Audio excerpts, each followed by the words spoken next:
Hi everyone, happy Clay Week.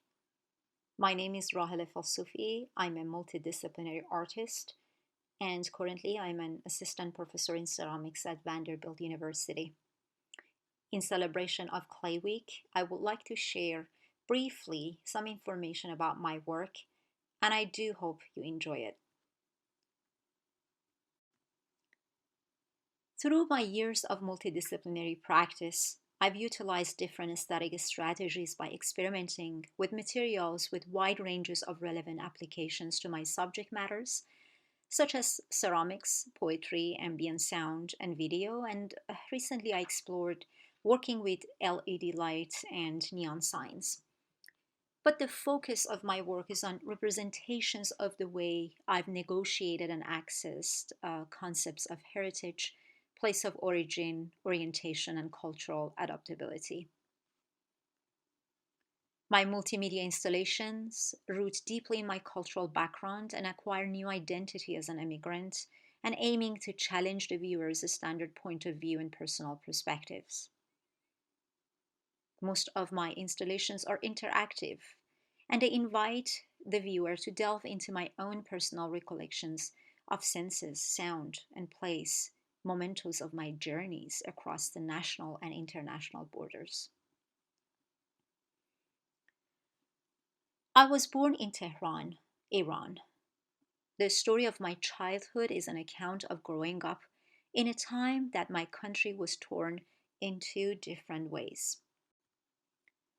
Initially, there was a revolution, an internal struggle that tore apart a country that itself was in the midst of modernization, and then there was the 8 year war with Iraq.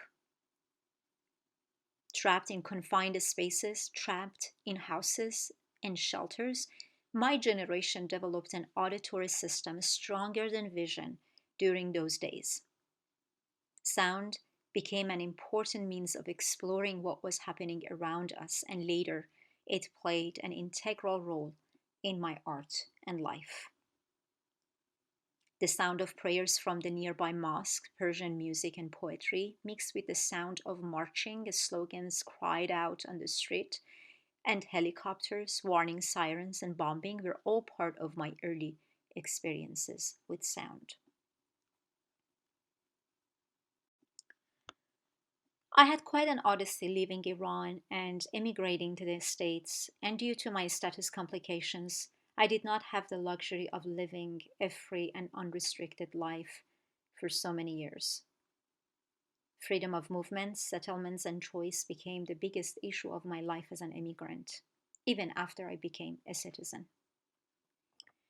The aftermath of 2016 election and the hegemony of the new administrations over the nation led my practice into a novel direction which addresses many different aspects of the current fiasco: anxiety, psychological trauma, human condition, and questionable social norm. All these subjects now demonstrate themselves in various sort of artistic expression in my work. Through my work, I intend to speak louder than words. So my work now is response to the rapidly changing socio-political debates around the world and their relative expansive influences on human conditions. Immigrations, borders, and cultural communications are today's most fundamental discourse, which are immensely interwoven with notion of identity, belonging, and inhabitation. Here I select two of my artworks that reflect. Please see the video.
Only Sound Remains was my very first multimedia installations, an approach to exploration of memory and space within the context of soundscape. The ultimate goal of this project was to develop an understanding of the very notion of how individuals hear the past and experience acoustic memories emotionally, physically, and spiritually. I made a series of ceramic vessels inspired by the tradition of my ancestors. The vessels are placed inside a space that is enclosed by a wall. A small number of people enter the space at a time to experience the vessels and the sounds that emanate from them, while other people on the outside watch the images of women speaking on a screen. There are no sounds outside, just the sight of moving faces. These women narrate the kind of stories we tell one another, while the vessels hold the sounds that we keep to ourselves in a place where memories are processed, packaged, and stored. Each medium is used for a specific reason, and each one engages the viewer in a different way. In this installation, the space is configured in two realms: the interior space of the vessels and the space itself. The lidded vessels have architectural functions and forms similar to Islamic domes.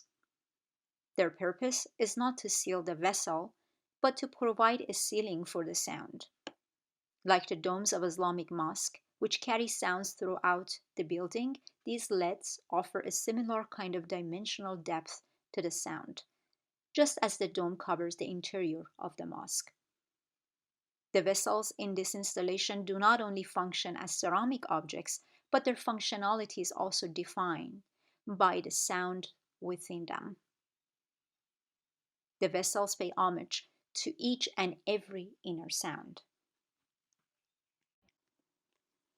The large space is inspired by pre Islamic architecture, where a person never enters this space directly.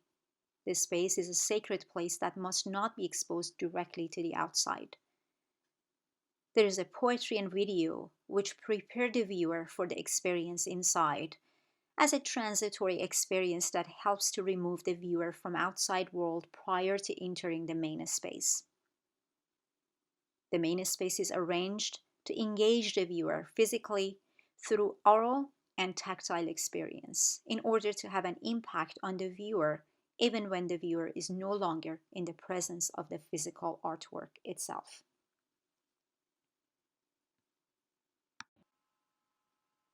The next work that I would like to introduce to you is The Inhabited or Inhabited Space.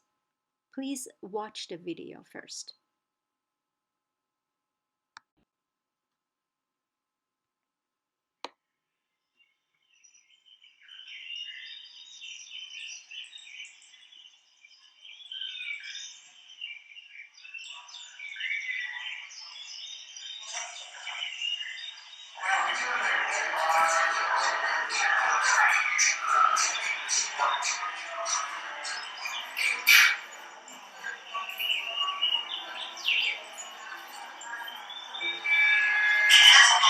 Turn left onto Yamina Road.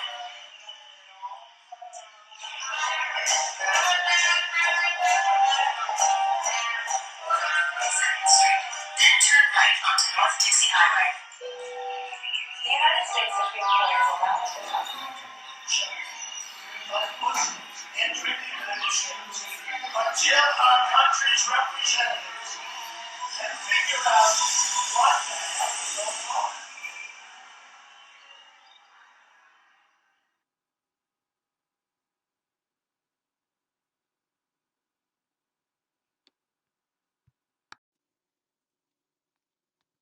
The installation Inhabited or Inhabited Space, on the other hand, addresses one sense of being in regards to place. Focusing on my own memories and perceptions of the places that I had passed through, I built a form of the inner mind from ceramic vessels, wires, and sounds. The viewer was invited into an environment of sound, from the music of a stringed instrument to the symphonic background of bird sound. Wires led from one vessel to another in the same way that thoughts and impressions pass from one to another in a stream of consciousness that is akin to the rhizomatic structure of plants. The nexus of experience that the installation represented was disrupted by technology and by the rhetoric of selective travel bans that results in anxiety, psychological displacement, and inner inhabitation that overweigh any sense of overt privilege. The sounds were selected from the audio files that I collected from 2016 to 2018 at over 1,900 locations in the United States, Iran, and in between. As you noticed, sound and ceramics especially are at the center of my practice. The moving and temporary quality of sound compared to the solidity of the fire clay fascinates me tremendously, while clay's permanent sound is ephemeral. Both are remarkable means by which to explore and exercise our human creativity, though this is the only true similarity they seem to share. Their contrasts and what each offers me create great possibilities for the articulation of my conceptual exploration. Every day I continue to explore and am moved by my experiences. It is also fascinating to see how both mediums change when they come together. A ceramic vessel steps out of its historical role as functional object and becomes a container for sound. Sound, on the other hand, finds a place to travel through or even to be stored. With the aid of technology, I'm able to manipulate the characteristic of both mediums. Each learns from the other, and they come together in a joint effort, overcoming their differences to fulfill a shared goal.